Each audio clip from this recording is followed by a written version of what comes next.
ကဘာပေါ်မှာညာဖက်ချီဖွားအပင်းဘတ်ချမ်းနဲ့ဂိုးတဲ့ဖန်နေမှုတွေအများဆုံးလုပ်ခဲ့တဲ့ဘောလုံးသမားကိုသိလာစာအုပ်ကြီးအတန်းကစားဖို့ညှင်းဆန်ခဲ့တဲ့ကစားသမားကောင်းတယောက်ပေါ်တူဂီနိုင်ငံကထွက်ပေါ်လာခဲ့တဲ့ဒီကစားသမားဟာခရစ္စတီယာနိုရိုနယ်ဒိုနဲ့ခေတ်ပြိုင်ပါရီကာဒိုကော်ရစ်မာဟာငယ်စဉ်ကတည်းကတောင်ပန်ကစားသမားတယောက်ရဲ့စေကူးရင်စာနဲ့အမှုပညာကိုဖော်ပြခဲ့ပါတယ်စပိုဒီမ်ကနေဘာစီလိုနာကိုရောက်တော့နီးပြရိုက်ကာနဲ့ပြဿနာတက်ပြီးဘောလုံးလောကရဲ့စိုးသွမ်းသူလို့အမိခံခဲ့ရပါတယ်။ဒါပေမဲ့သူ့ရဲ့အိမ်တော်ဖြစ်တဲ့ FC Porto ကိုရောက်တဲ့အခါ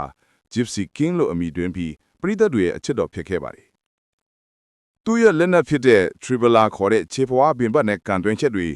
Rabona လို့ခေါ်တဲ့ခြေတော်ခြေပြီးကန်တဲ့လှူရှားမှုတွေဟာ